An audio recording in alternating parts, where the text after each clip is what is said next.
अर्घस्य नेतारं वेतारं कर्मभूव्रतां ज्ञातारं विश्वतत्त्वानं वन्दे तद्गुणलब्धये। बोलो देवादिदेव खजारा श्री पद्म प्रभु भगवान की। मुनि कुंजर ज्येष्ठ आचार्य आदि सागर जी महाराज की। तीर्थ भक्ति शिरोमणि आचार्य श्री 108 महावीर कीर्ति जी महाराज की। बोलो परम पूज्य वात्सल्य रत्नाकर आचार्य श्री 108 विमल सागर जी महाराज की। तपस्वी सम्राट आचार्य श्री 108 सन्मति सागर जी महाराज की। बोलो परम पूज्य वर्तमान के वर्तमान व्याख्यान वाचस्पति चतुर्थ भट्टाधीश आचार्य श्री 108 सुनील सागर जी गुरुदेव की।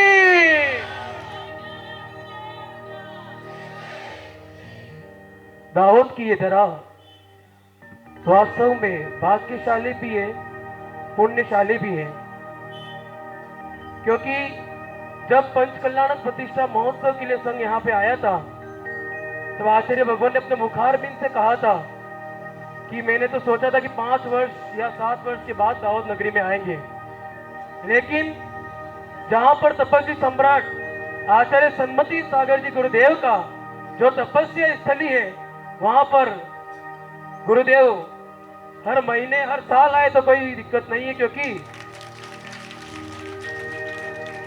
जब बड़ोदरा में बात चल रही थी सन्मति पार्क में कि शुद्ध पंचमी महामहोत्सव कहां मनाना चाहिए, तब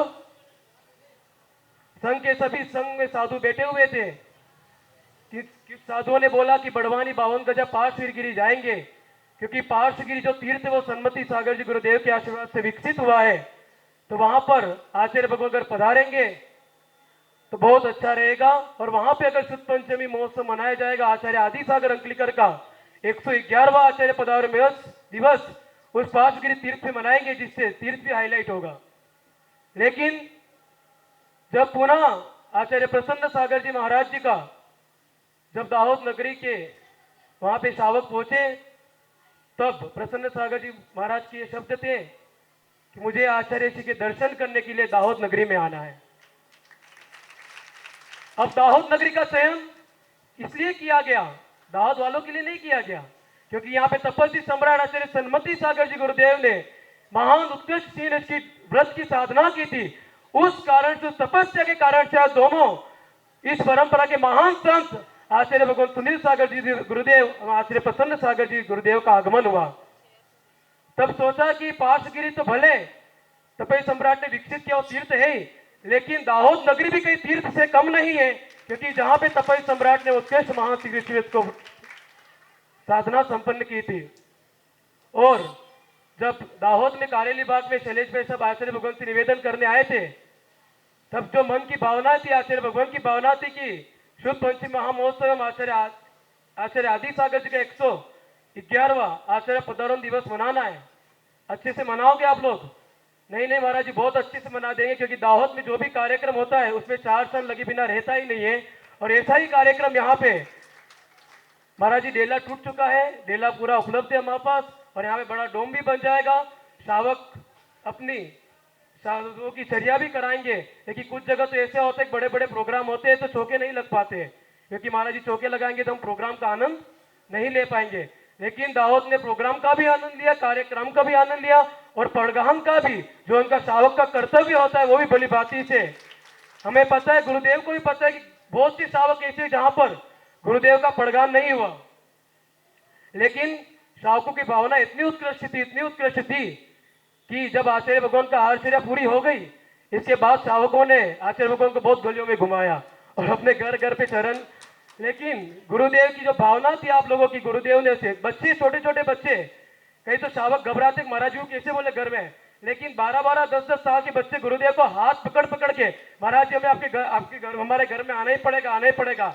लेकिन उन बच्चों का जो भोलापन था आचार्य भगवान को रीझ गया, और आचार्य भगवान चलते, आचार्य भगवान को भी पता नहीं चला, क्योंकि जो भावनाएं होती है वो भगवान भी पूरी करते हैं, ये तो गुरुदेव है, क्यों नहीं पूरी करेंगे। और आज दाहोद नगरी में एक अतिशयकारी 3 दिवसीय प्रोग्राम यहाँ पे सानंद संपन्न हुआ, जिसकी चर्चा पूरी देश भर में है।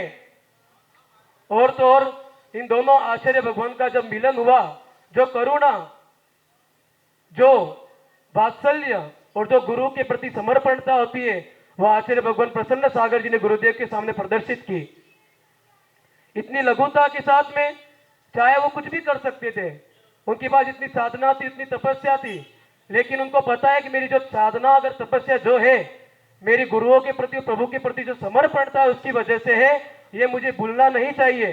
जब भी आचार्य भगवान के चरणों में वह आते थे, गुरुदेव का स्वयं पाद प्रक्षालन करते थे, स्वयं पूजा करवाते थे, एवं उनकी जो समर्पणता थी वो अतुलनीय थी।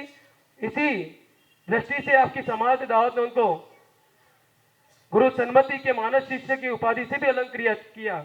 एवं आचार्य भगवान के जो शब्दों का जादू, जो इनकी ज्ञान तब साधना जो है, आपने कभी आचार्य भगवान को देखा होगा, जब भी बोलते हैं तो एक एक छोटे से छोटा बच्चा भी ध्यान से सुनता है।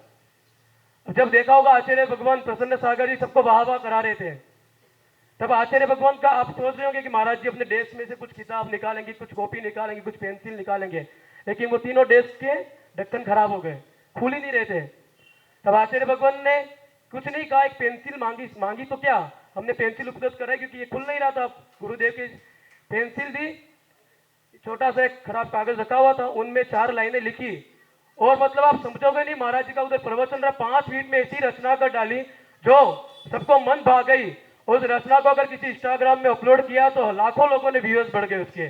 मतलब एक आंसू कवि कह सकते हैं आचार्य भगवान ने चंद मिनटों में एक ऐसी कविताओं का रचना कर दी कि सबके मन को भा गई। ऐसे तपस्वी ज्ञानी संत चर्यावान शिष्य तपस्वी सम्राट के अपने बीच में उपलब्ध है।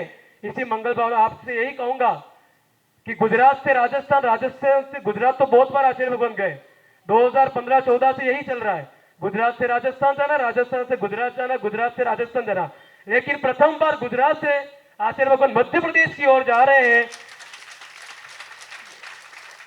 जब आचार्य भगवान राजस्थान गए थे तो गुजरात का शगुन लेकर ही गए थे, तो राजस्थान की जो वागड़ में जो प्रभावना है तो गुजरात की शगुन लेके ही गए थे, और इस बार भी एमपी में जा रहे तो गुजरात का शगुन लेकर ही जा रहे हैं। तो गुजरात वालों का कर्तव्य बनता है कि एमपी में भी प्रभाव हो और आप भी एमपी में पधारो और आचार्य भगवान के दर्शनार्थ करते हुए गुरु प्रभावना कराएं। इसी भावना के साथ बोलो परम पूज्य चतुर्थ पट्टाधीशाचार्य सुनील सागर जी गुरुदेव की।